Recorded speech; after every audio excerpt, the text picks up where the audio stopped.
Hello. Almost time.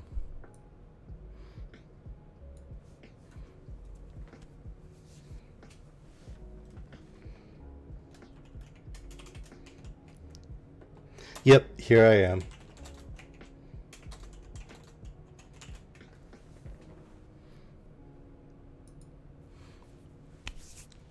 Oh, don't mind the pops and cracks. I promise my back and neck are supposed to do that. Really, truly. Okay, maybe not. Maybe completely not. Sorry I've been away. Yep, all the snap crackle pops. Javago, you're here too. All the peoples. We got Panda Bread. We've got Vela. We've got Meg. Meg has been gone forever. All the peoples. Anybody else lurking in here to say hi? Anyway, as I'm sure you saw from the stream title, guess what? Oh my god, Random's here too. I hugged my mom. I did.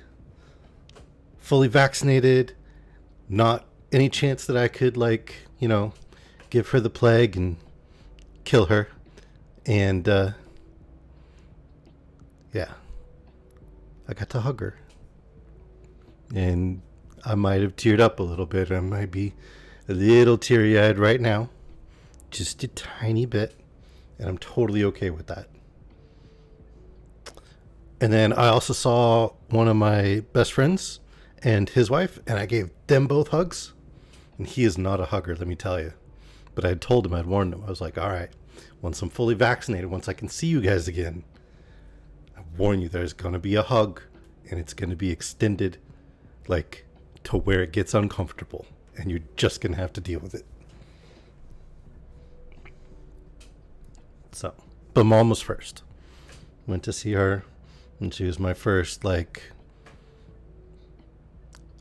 I want to say post-pandemic, but it's not really post-pandemic. But, post-beginning of pandemic? I don't know. Post-vaccination. Let's just go with post-vaccination. She's my first post-vaccination hug. They are coming this weekend. And hopefully that won't interfere with the streamings, but it might, so no promises there. But yeah, some of my nephews are coming over to spend the weekend with me, and it's going to be awesome.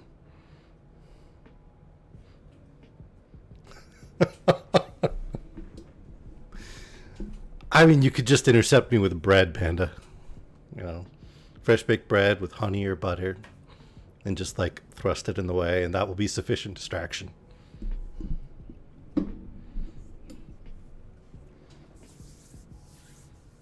Oh, there's a Sparky too. Awesome.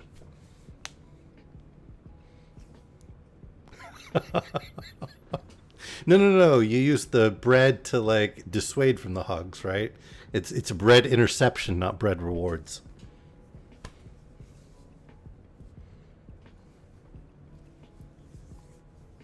And yes, absurd amounts of wholesomeness have been reached. No, it doesn't set a bad precedent. It sets a bread precedent. I'm just going to, like, set it, get it baked in. We can toast to what an excellent idea it is. No. Don't log off. I've done so few puns.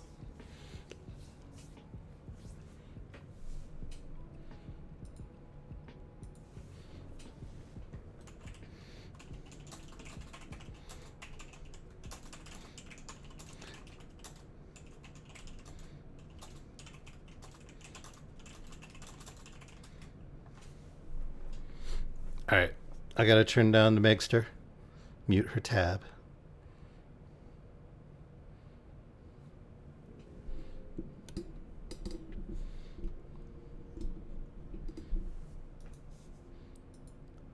You know, I don't know if you need to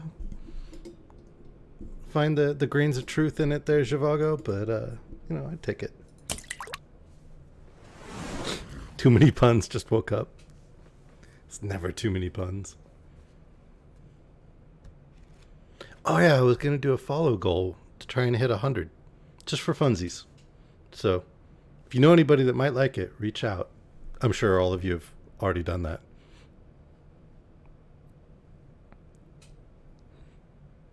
But yeah, good morning, Random. Welcome to the stream.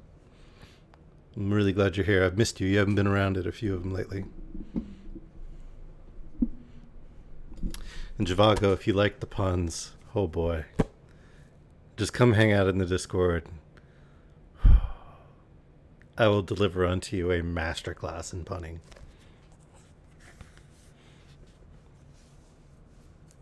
But for now, we've got a book. Pretty sure there's pirates. I mean, technically he's already on board with the pirates. And I am going to bed tonight. I am not going to linger around after the stream, I'm afraid. I am tired, and I've actually been sleeping at decent hours, which is weird, I know. But, yeah, it will be obviously bedtime at the end of my stream. If I don't fall asleep while reading.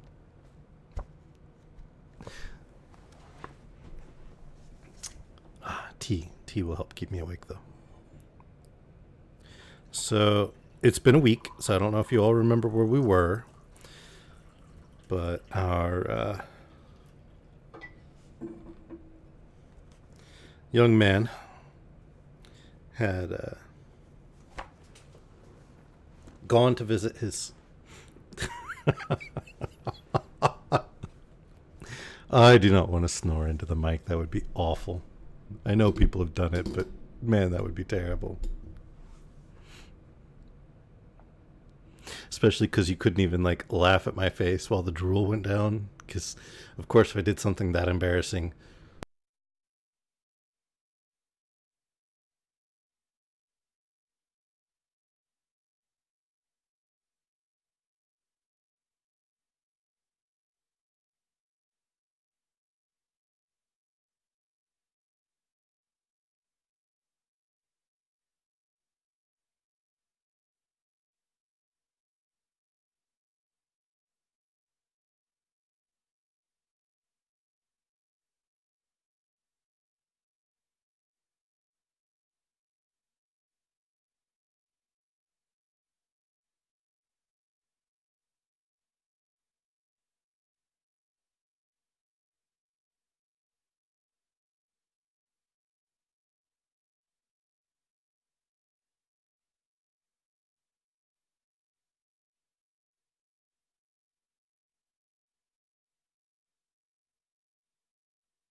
Have I been talking this whole time with no audio?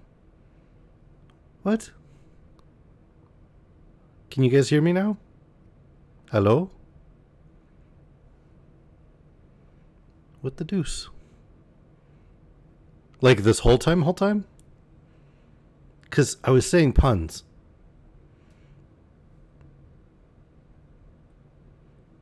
No, because there were people interacting with me.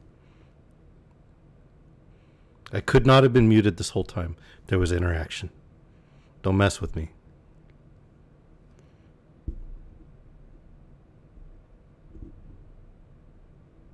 Not like the whole time. Okay. So I said drool and then like nothing. Okay. Well, great. So I was giving a synopsis of the story so far to catch everybody up since it's been like a week. Because I drooled and muted myself. Great. I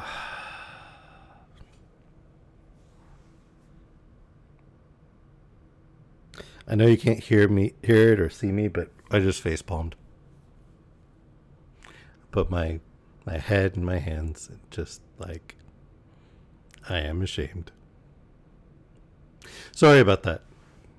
All right. Well,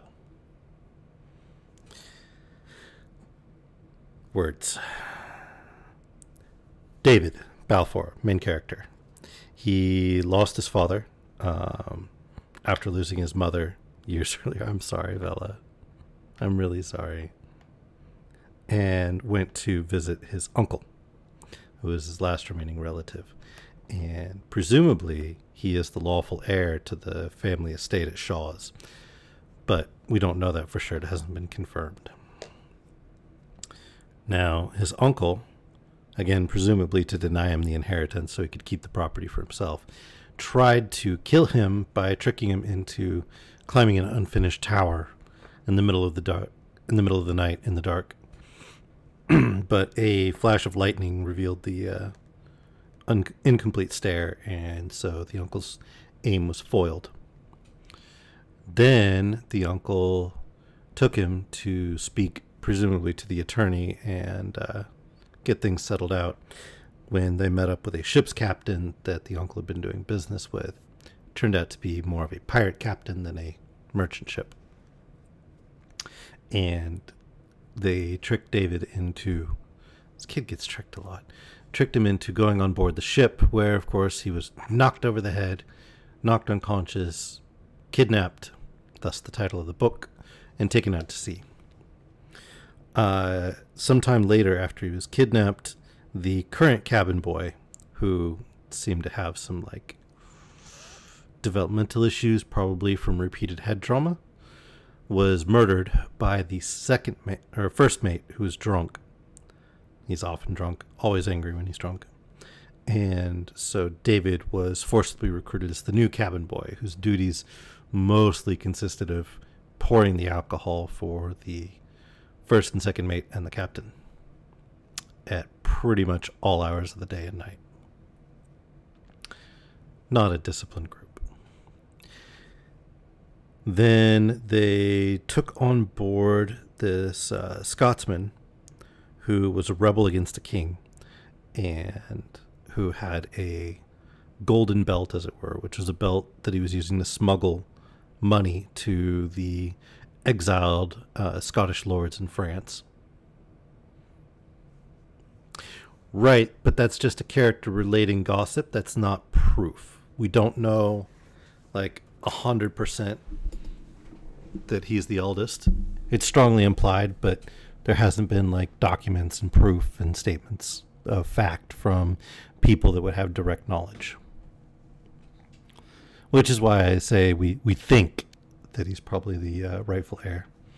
And let's be honest, the plot isn't that intricate. So I'd say it's a good shot that he is. Anyway, he's decided to take a stand with the Scotsmen against the pirates. They barricaded themselves in the roundhouse, which is a cabin in the aft of the ship, where all the guns and all the rum and everything are. So they are currently trying to fend off all the pirates who are attacking them and trying to kill them and take the money.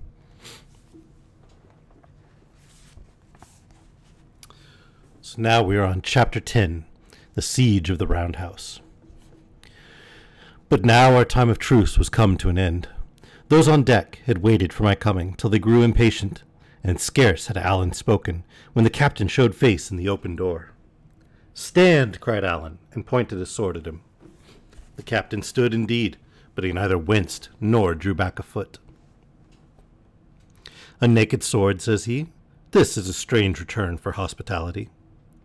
"Do ye see me?" said Alan. "I am come of kings. I bear a king's name. My badge is the oak. Do you see my sword? It has slashed the heads off mair whigamores than you have toes upon your feet. Call up your vermin to your back, sir, and fall on. The sooner the clash begins, the sooner you'll taste this steel throughout your vitals." The captain said nothing to Alan, but he looked over at me with an ugly look. "David," said he, "I'll mind this." And the sound of his voice went through me with a jar. Next moment, he was gone. "And now," said Alan, "let your hand keep your head, for the grip is coming." Alan drew a dirk, which he held in his left hand in case they should run in under his sword. I, on my part, clambered up into the berth with an armful of pistols and something of a heavy heart, and set open the window where I was to watch. It was a small part of the deck that I could overlook, but enough for our purpose. The sea had gone down, and the wind was steady and kept the sails quiet, so that there was a great stillness in the ship, in which I made sure I heard the sound of muttering voices. A little after, and there came a clash of steel upon the deck, by which I knew they were dealing out the cutlasses, and one had been let fall, and after that, silence again. I do not know if I was what you call afraid, but my heart beat like a little bird's, both quick and little, and there was a dimness come before my eyes which I continually rubbed away, and which continually returned. As for hope, I had none, but only a darkness of despair, and a sort of anger against all the world that made me long to sell my life as dear as I was able. I tried to pray, I remember, but that same hurry of my mind, like a man running, would not suffer me to think upon the words, and my chief wish was to have the thing begin and be done with it. It came all of a sudden when it did, with a rush of feet and a roar, and then a shout from Allen, and a sound of blows, and someone crying out as if hurt. I looked back over my shoulder, and saw Mr. Shawn in the doorway, crossing blades with Allen. "That's him that killed the boy," I cried. "Look to your window," said Allen, and as I turned back to my place, I saw him pass his sword through the mate's body. It was none too soon for me to look to my own part, for my head was scarce back at the window before 5 men, carrying a spare yard for a battering ram, ran past me and took post to drive the door in. I had never fired with a pistol in my life, and not often with a gun, far less against a fellow creature, but it was now or never, and just as they swang the yard I cried out, "Take that!" and shot into their midst. I must have hit one of them, for he sang out and gave back a step, and the rest stopped as if a little disconcerted. Before they had time to recover, I sent another ball over their heads, and at my third shot, which went as wide as the second, the whole party threw down the yard and ran for it. Then I looked round again into the deck-house. The whole place was full of the smoke of my own firing, just as my ears seemed to be burst with the noise of the shots. But there was Allen, standing as before, only now his sword was running blood to the hilt, and himself so swelled with triumph and fallen into so fine an attitude that he looked to be invincible. Right before him on the floor was Mr. Shawn, on his hands and knees. The blood was pouring from his mouth, and he was sinking slowly lower, with a terrible white face. And just as I looked, some of those from behind caught hold of him by the heels and dragged him bodily out of the roundhouse. I believe he died as they were doing it. "There's one of your wigs for you," cried Allen, and then, turning to me, he asked if I had done much execution. I told him I had winged one and thought it was the captain. "And I've settled 2, says he. "No, there's not enough blood yet. They'll be back again. To your watch, David. This was but a dram before meat." I settled back to my place, recharging the 3 pistols I had fired, and keeping watch with both eye and ear. Our enemies were disputing not far off upon the deck, and that so loudly that I could hear a word or two above the washing of the seas. "It was Shawn balched it," I heard one say. Means bungled it. And another answered him with a, "Wheesht, man, he's paid the piper." After that, the voices fell again into the same muttering as before. Only now, one person spoke most of the time, as though laying down a plan, and first one and then another answered him briefly, like men taking orders. By this, I made sure they were coming on again, and told Allen. "It's what we have come to pray for," said he. "Unless we can give them a good distaste of us, and done with it, there'll be nae sleep for either you or me. But this time, mind, they'll be in earnest." By this, my pistols were ready, and there was nothing to do but listen and wait. While the brush lasted, I had not the time to think if I was frightened, but now, when all was still again, my mind ran upon nothing else.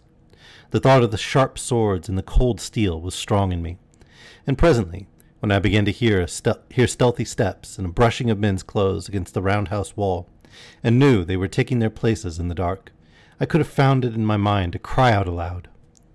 All this was upon Allen's side, and I had begun to think my share of the fight was at an end, when I heard someone drop softly on the roof above me. Then there came a single call on the sea pipe, and that was the signal.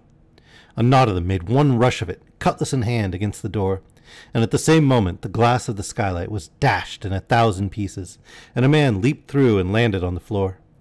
Before he got to his feet, I had clapped a pistol to his back, and might have shot him too, only at the touch of him, and him still alive, my whole flesh misgave me, and I could no more pull the trigger than I could have flown. He had dropped his cutlass as he jumped, and when he felt the pistol, whipped straight round and laid hold of me, roaring out an oath. And at that, either my courage came again, or I grew so much afraid as came to the same thing, for I gave a shriek and shot him in the midst of the body. He gave the most horrible, ugly groan, and fell to the floor. The foot of a second fellow, whose legs were dangling through the skylight, struck me at the same time upon the head, and at that I snatched another pistol and shot this one through the thigh, so that he slipped through and tumbled in a lump on his companion's body. There was no talk of missing, any more than there was time to aim. I clapped the muzzle to the very place and fired. I might have stood and stared at them for long, but I heard Allen shout as if for help, and that brought me to my senses. He had kept the door so long, but one of the seamen, while he was engaged with others, had run in under his guard and caught him about the body. Allen was dirking him with his left hand, but the fellow clung like a leech. Another had broken in and had his cutlass raised. The door was thronged with their faces. I thought we were lost, and catching up my cutlass, fell on them in flank. But I had not time to be of help. The wrestler dropped at last, and Allen, leaping back to get his distance, ran upon the others like a bull, roaring as he went. They broke before him like water, turning and running, and falling one against another in their haste. The sword in his hands flashed like quicksilver into the huddle of our fleeing enemies, and at every flash there came the scream of a man hurt. I was still thinking we were lost, when lo, they were all gone, and Allen was driving them along the deck as a sheepdog chases sheep. Yet he was no sooner out than he was back again, being as cautious as he was brave. And meanwhile the seamen continued running and crying out as if he was still behind them, and we heard them tumble one upon another into the forecastle, and clap to the hatch upon the top. The roundhouse was like a shambles. 3 were dead inside, another lay in his death agony across the threshold, and there were Allen and I, victorious and unhurt. He came up to me with open arms. "Come to my arms," he cried, and embraced and kissed me hard upon both cheeks. "David," said he, "I love you like a brother. And oh, man," he cried in a kind of ecstasy, "am I no a bonny fighter?" Thereupon he turned to the 4 enemies, passed his sword clean through each of them, and tumbled them out of doors, one after another. As he did so, he kept humming and singing and whistling to himself, like a man trying to recall an air. Only what he was trying was to make one. All the while the flush was in his face, and his eyes were as bright as a 5-year-old child's with a new toy. And presently he sat down upon the table, sword in hand. The air that he was making all the time began to run a little clearer, and then clearer still, and then out he burst with a great voice into a Gaelic song. I have translated it here, not in verse, of which I have no skill, but at least in the king's English. He sang it often afterwards, and the thing became popular, so that I have heard it, and have had it explained to me many's the time. This is the song of the sword of Allen. The smith made it, the fire set it. Now it shines in the hand of Allen Breck. Their eyes were many and bright, swift were they to behold. Many the hands they guided, the sword was alone. The Dundeer troop over the hill, they are many, and the hill is one. The Dundeer vanish, and the hill remains. Come to me from the hills of heather, come from the isles of the sea. O far beholding eagles, here is your meat. Definitely not set in verse. Now this song which he made, both words and music, in the hour of our victory, is something less than just to me, who stood beside him in the tussle. Mr. Shawn and 5 more were either killed outright or thoroughly disabled, but of these 2 fell by my hand, the 2 that came by the skylight. 4 more were hurt, and of that number 1, and he, not the least important, got his hurt from me. So that altogether I did my fair share, both of the killing and the wounding, and might have claimed a place in Allen's verses. But poets, as a very wise man once told me, have to think upon their rhymes, and in good prose talk. Allen always did me more than justice. In the meanwhile, I was innocent of any wrong being done me, for not only I knew no word of the Gaelic, but, what with the long suspense of the waiting, and the scurry and strain of our two spirits of fighting, and more than all, the horror I had of some of my own share in it, the thing was no sooner over than I was glad to stagger to a seat. There was that tightness on my chest that I could hardly breathe. The thought of the 2 men I had shot sat upon me like a nightmare, and all upon a sudden, and before I had a guess of what was coming, I began to sob and cry like any child. Alan clapped my shoulder and said I was a brave lad and wanted nothing but a sleep. "I'll take the first watch," said he. "You've done well by me, David, first and last, and I wouldn't lose you for all Appin. No, nor for Breadalbane." So I made up my bed on the floor, and he took the first spell, pistol in hand and sword on knee, 3 hours by the captain's watch upon the wall. Then he roused me up, and I took my turn of 3 hours, before the end of which it was broad day, and a very quiet morning, with a smooth, rolling sea that tossed the ship and made the blood run to and fro on the roundhouse floor, and a heavy rain that drummed upon the roof. All my watch there was nothing stirring, and by the banging of the helm I knew they had even no one at the tiller. Indeed, as I learned afterward, there were so many of them hurt or dead, and the rest in so ill a temper, that Mr. Rioch and the captain had to take turn and turn like Alan and me, or the brig might have gone ashore, and nobody the wiser. It was a mercy the night had fallen so still, for the wind had gone down as soon as the rain began. Even as it was, I judged by the wailing of a great number of gulls that went crying and fishing round the ship, that she must have drifted pretty near the coast, or one of the islands of the Hebrides.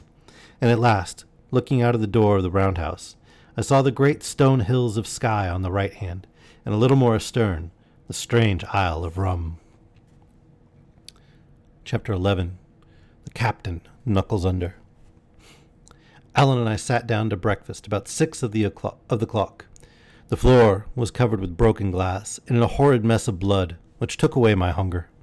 In all other ways we were in a situation not only agreeable, but merry, having ousted the officers from their own cabin, and having at command all the drink in the ship, both wine and spirits, and all the dainty part of what was edible, such as the pickles and the fine sort of biscuit. This of itself was enough to set us in good humor, but the richest part of it was that the 2 thirstiest men that ever came out of Scotland, Mr. Shawn being dead, were now shut in the fore part of the ship and condemned to what they hated most, cold water.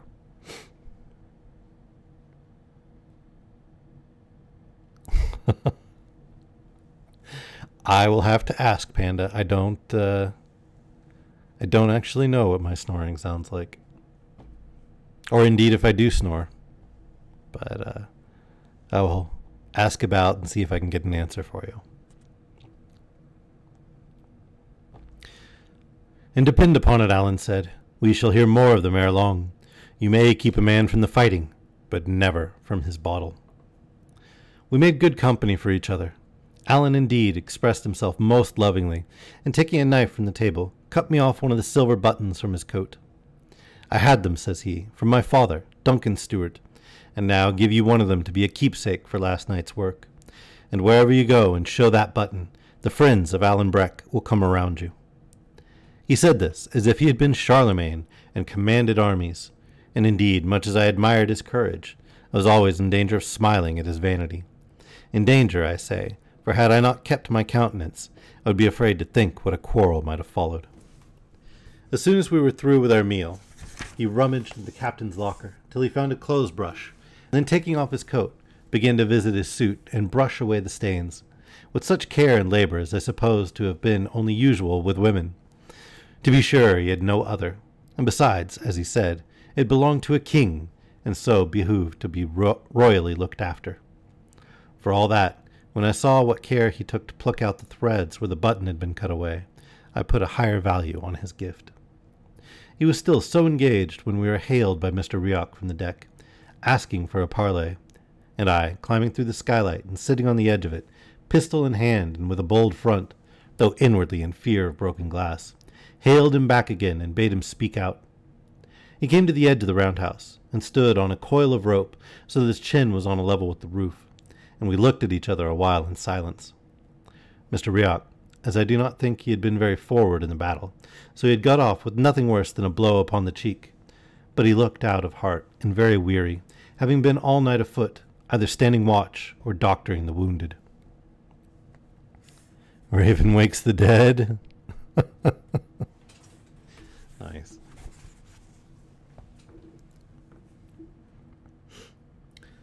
This is a bad job, said he at last, shaking his head. It was none of our choosing, said I. The captain, says he, would like to speak with your friend. They might speak at the window. And how do we know what treachery he means? Cried I. He means none, David, returned Mr. Rioch. And if he did, I'll tell you the honest truth. We couldna get the men to follow. Is that so? Said I. I'll tell you more than that, said he. It's not only the men, it's me. I'm frightened, David.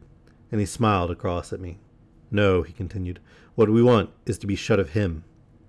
Thereupon I consulted with Allen, and the parley was agreed to, and parole given upon either side. But this was not the whole of Mr. Rioch's business, and he now begged me for a dram with such instancy and such reminders of his former kindness, that at last I handed him a pannikin with about a gill of brandy. He drank a part, and then carried the rest down upon the deck, to share it, I suppose, with his superior.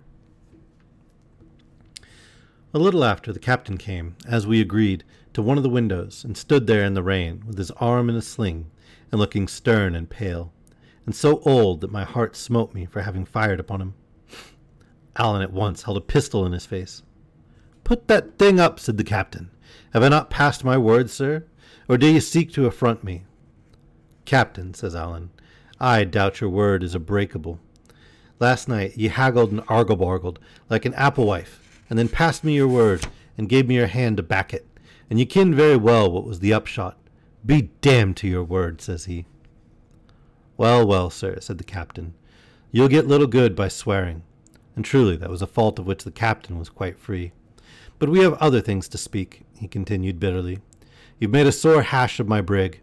I haven't hands enough left to work her, and my first officer, whom I could ill spare, has got your sword throughout his vitals, and passed without speech. There is nothing left me, sir, but to put back into the port of Glasgow after hands, and there, by your leave, you will find them that are better able to talk to you.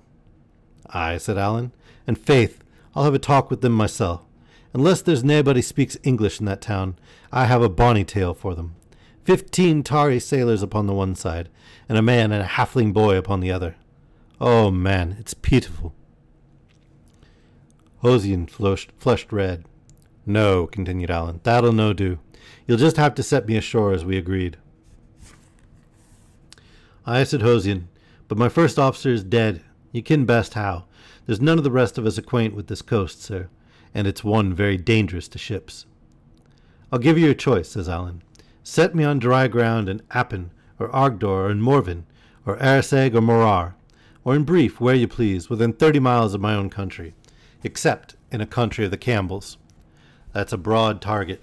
If you miss that, you must be as feckless at the sailoring as I have found you at the fighting. Why, my poor country people in their bit cobbles pass from island to island in all weathers, aye, and by night too, for the matter of that. A cobble's not a ship, sir, said the captain. It has nae draught of water. Well then, to Glasgow if you list, said Allen. We'll have the laugh of ye at the least. My mind runs little upon laughing, said the captain, but all this will cost money, sir. Well, sir, says Allen, I am nae weathercock. 30 guineas if you land me on the seaside, and 60 if you put me in the Linnaloch. But see, sir, where we lie. We are but a few hours' sail from Ardnamurchan, said Hosian. Give me 60, and I'll set you there. And I'm to wear my brogues and run jeopardy of the redcoats to please you, cries Allen. No, sir. If you want 60 guineas, earn them, and set me in my own country. It's to risk the brig, sir, said the captain, and your own lives along with her. Take it or want it, says Allen. Could you pilot it at all? Asked the captain, who was frowning to himself. Well, it's doubtful, said Allen. I'm more of a fighting man, as you have seen for yourself, than a sailor man. But I have been often enough picked up and set down upon this coast, and should ken something of the lie of it. The captain shook his head, still frowning. If I had lost less money on this unchancy cruise, says he, I would see you in a rope's end before I risked my brig, sir. But be it as you will. As soon as I get a slant of wind, and there's some coming or I'm the more mistaken, I'll put it in hand. But there's one thing more. We may meet in with a king's ship, and she may lay us aboard, sir, with no blame of mine. They keep the cruisers thick upon this coast. Ye ken who for. Now, sir, if that was to befall, ye might leave the money. Captain, says Allen, if ye see a pennant, it shall be your part to run away. And now, as I hear you're a little short of brandy in the forepart, I'll offer ye a change, a bottle of brandy against 2 buckets of water. That was the last clause of the treaty, and was duly executed on both sides, so that Allen and I could at last wash out the roundhouse, and be quit of the memorials of those whom we had slain, and the captain and Mr. Rioch could be happy again in their own way, the name of which was drink.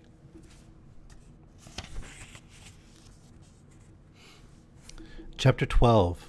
I Hear of the Red Fox. Before we had done cleaning out the roundhouse, a breeze sprang up from a little to the east of north. This blew off the rain and brought out the sun. And here I must explain, and the reader would do well to look at a map. On the day when the fog fell and we ran down Allen's boat, we had been running through the Little Minch. At dawn after the battle, we lay becalmed to the east of the Isle of Canna, or between that and Isle Eriska in the chain of the Long Island. Now to get from there to the Linnaloch, the straight course was through the narrows of the Sound of Mull. But the captain had no chart. He was afraid to trust his brig so deep among the islands, and the wind serving well, he preferred to go by the west of Tiree, and come up under the southern coast of the great Isle of Mull.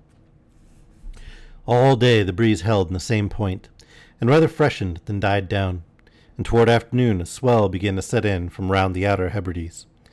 Our course, to go round about the inner isles, was to the west of south, so that at first we had this swell upon our beam, and were much rolled about. But after nightfall, when we had turned the end of Tiree, and began to head more to the east, the sea came right astern.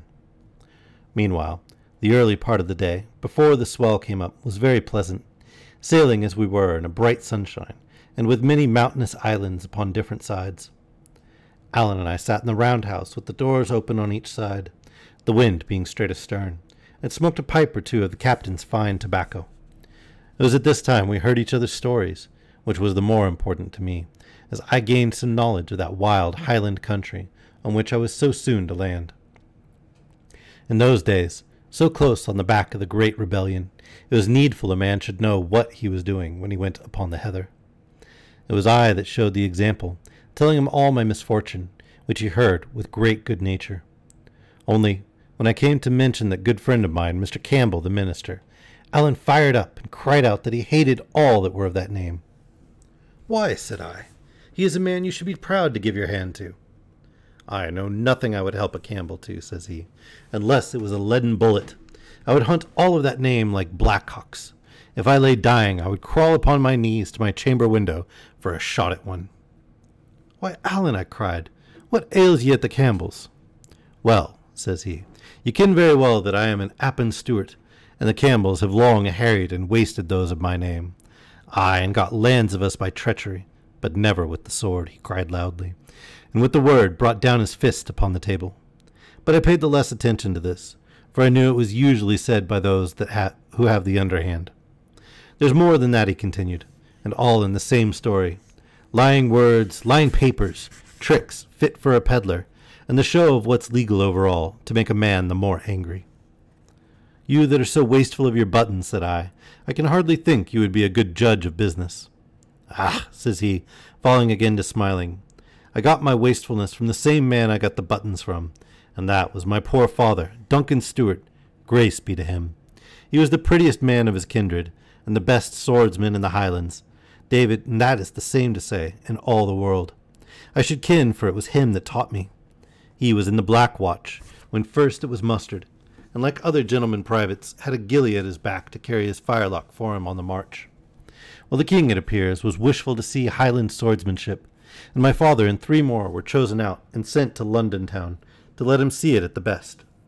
So they were had into the palace, and showed the whole art of the sword for 2 hours at a stretch, before King George and Queen Caroline, and the butcher Cumberland, and many more of whom I have no mind.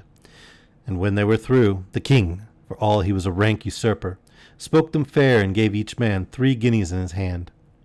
Now, as they were going out of the palace, they had a porter's lodge to go by, and it came in on my father, as he was perhaps the first private Highland gentleman that had ever gone by that door.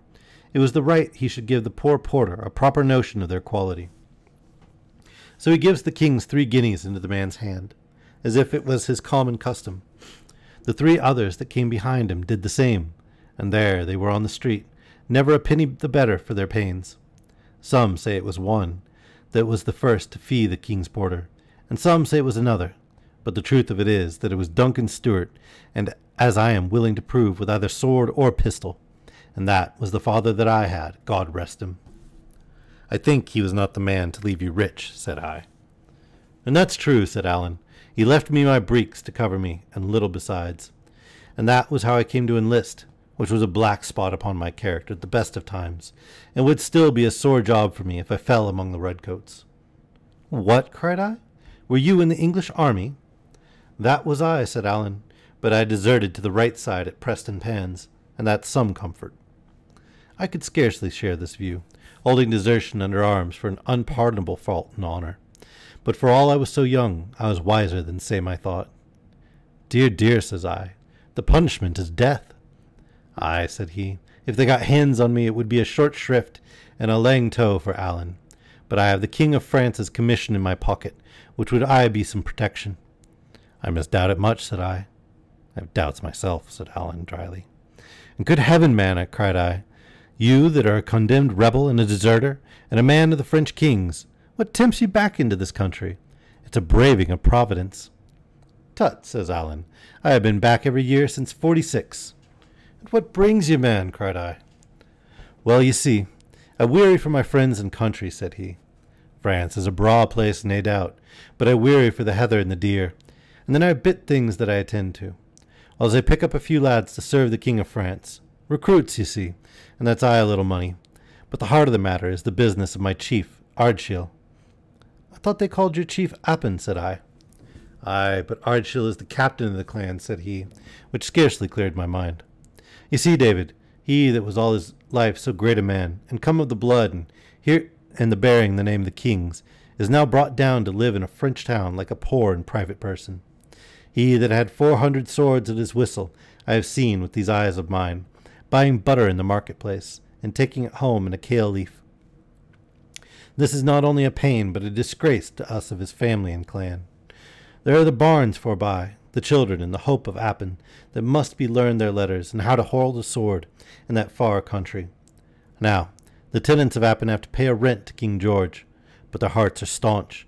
They are true to their chief, and what with love and a bit of pressure, and maybe a threat or two, the poor folks scrape up a second rent for Ardshiel. Well, David, I'm the hand that carries it, and he struck the belt about his body so that the guineas rang. Do they pay both? Cried I. Aye, David, both, says he. What? 2 rents, I repeated. Aye, David, said he. I told a different tale to yon captain man, but this is the truth of it, and it's wonderful to me how little pressure is needed.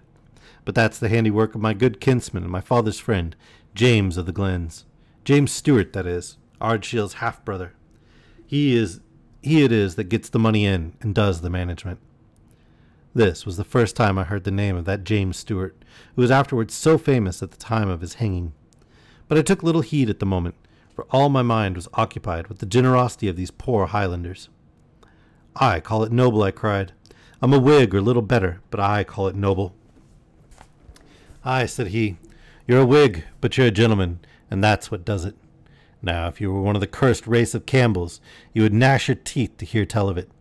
If ye were the Red Fox, and at that name his teeth shut together, and he ceased speaking. I've seen many a grim face, but never a grimmer than Allen's when he had named the Red Fox. And who is the Red Fox? I asked, daunted, but still curious. Who is he? Cried Allen. Well, then I'll tell you that. When the men of the clans were broken at Culloden, and the good cause went down, and the horses rode over the fetlocks, and the best blood of the north, Ardshiel had to flee like a poor deer upon the mountains, he and his lady in his barns. A sorry job we had of it before we got him shipped, and while he still lay in the heather, the English rogues, that couldn't have come at his life, were striking at his rights.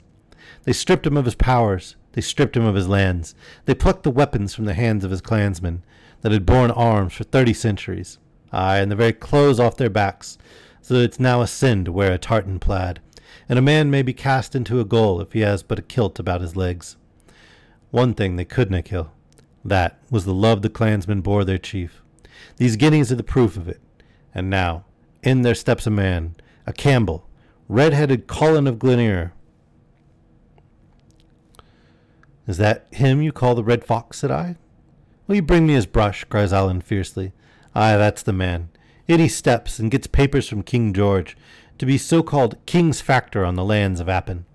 And at first he sings small, and his hail fellow well met with Seamus, that's James of the Glens, my chieftain's agent. But by and by that came to his ears that I have just told you, how the poor commons of Appin, the farmers and the crofters and the bowmen, were wringing their very plaids to get a second rent, and send it overseas for Ardshiel in his poor barns. What was it you called it when I told you? I called it noble, Allen, said I.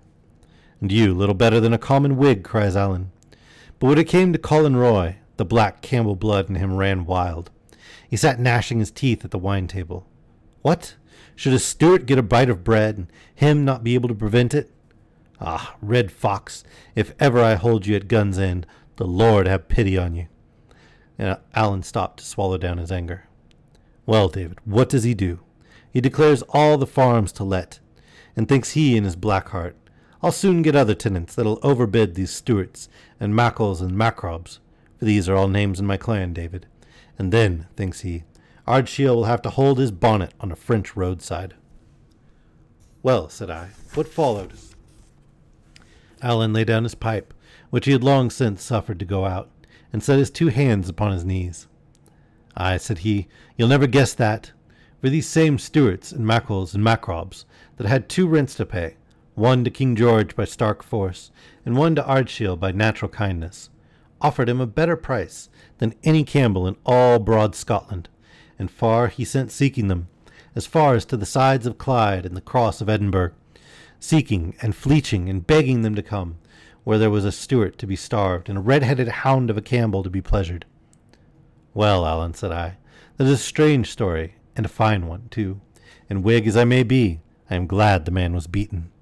Gecko! Hey, Gecko, welcome. Him beaten? Echoed Allen. It's little you kin of Campbell's, and less of the Red Fox.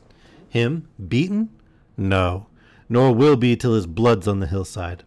But if the day comes, David, man, that I can find time and leisure for a bit of hunting, there grows not enough heather in all Scotland to hide him from my vengeance. Man, Allen, said I, you're neither very wise nor very Christian to blow off so many words of anger. They will do the man you call the fox no harm, and yourself no good. Tell me your tale plainly out. What did he next? And that's good observed, David, said Allen. Troth and indeed they will do him no harm, the more is the pity. And barring that about Christianity, of which my opinion is quite otherwise, or I would be nae Christian, I am much of your mind. Opinion here or opinion there, said I, it's a kent thing that Christianity forbids revenge. Aye, said he, it's well seen that it was a Campbell taught ye. It would be a convenient world for them and their sort, if there was no such thing as a lad and a gun behind a heather bush. But that's nothing to the point. This is what he did. Aye, said I, come to that. I'm glad you live, and I'm glad you're here. Well, David, said he, since he couldna be rid of the loyal commons by fair means, he swore he would be rid of them by foul. Ardshiel was to starve, that was the thing he aimed at. And since them that fed him in his exile wouldna be brought out, right or wrong, he would drive them out. Therefore he sent for lawyers, and papers, and redcoats to stand at his back. And the kindly folk of that country must all pack and tramp every father's son out of his father's house, and out of the place where he was bred and fed, and played when he was a callant. And who are to succeed them? Bare-legged beggars. King George is to whistle for his rents. He maun dow with less. He can spread his butter thinner. What cares Red Colin? If he can hurt Ardshiel, he has his wish. If he can pluck the meat from my chieftain's table, and the bit toys out of his children's hands, he will gang home singing to Glenure. Let me have a word, said I. Be sure, if they take less rents, be sure government has a finger in the pie. It's not this Campbell's fault, man. It's his orders. And if he killed this Colin tomorrow, what better would you be? There would be another factor in his shoes, as fast as spurs can drive. "You're a good lad in a fight," said Alan, "but man, you have Whig blood in you." He spoke kindly enough, but there was so much anger under his contempt that I thought it was wise to change the conversation. I expressed my wonder how, with the Highlands covered with troops and guarded like a city in a siege, a man in his situation could come and go without arrest. "It's easier than you think."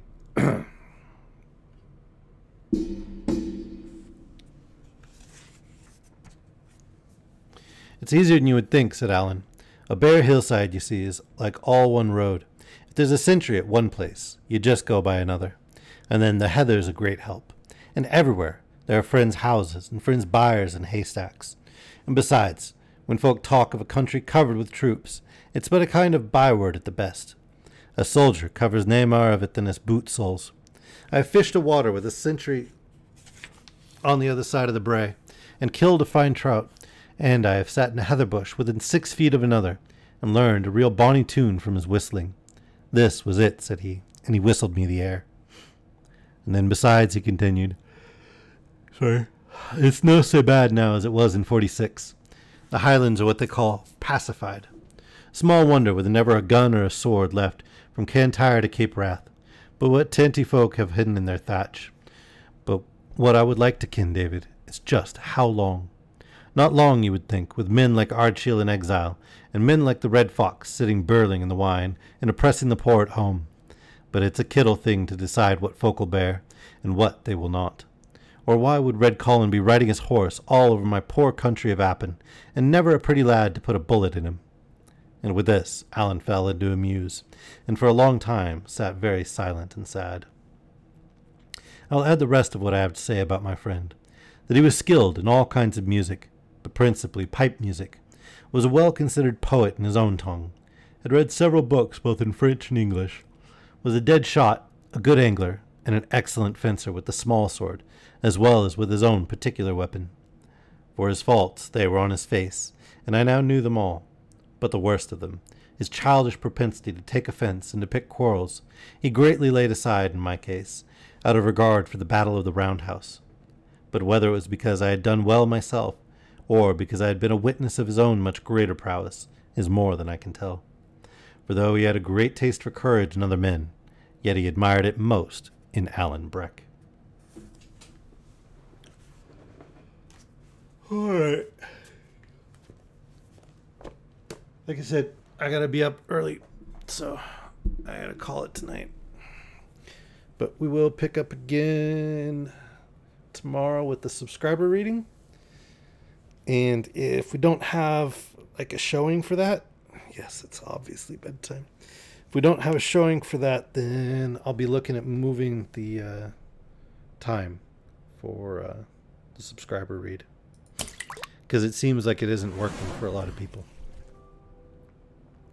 And, you know, what's the point of having a benefit for the wonderful and amazing people that support me if none of them get to receive it? So yeah, if any of you are subscribers or thinking about it and you have a better time than the regular subscriber reading, hit me up, put it in feedback, DM me, whatever you'd like to do. But let me know, and I will see about finding a better time if we need to. In any case, have a wonderful day, have a wonderful evening, have a wonderful morning, afternoon, whatever it happens to be and wherever you are. But it is obviously bedtime for me, and I am going to go sleep. So good night to you all. Thank you very much for joining me today, and I hope to see you tomorrow and Friday and Saturday all. Good night.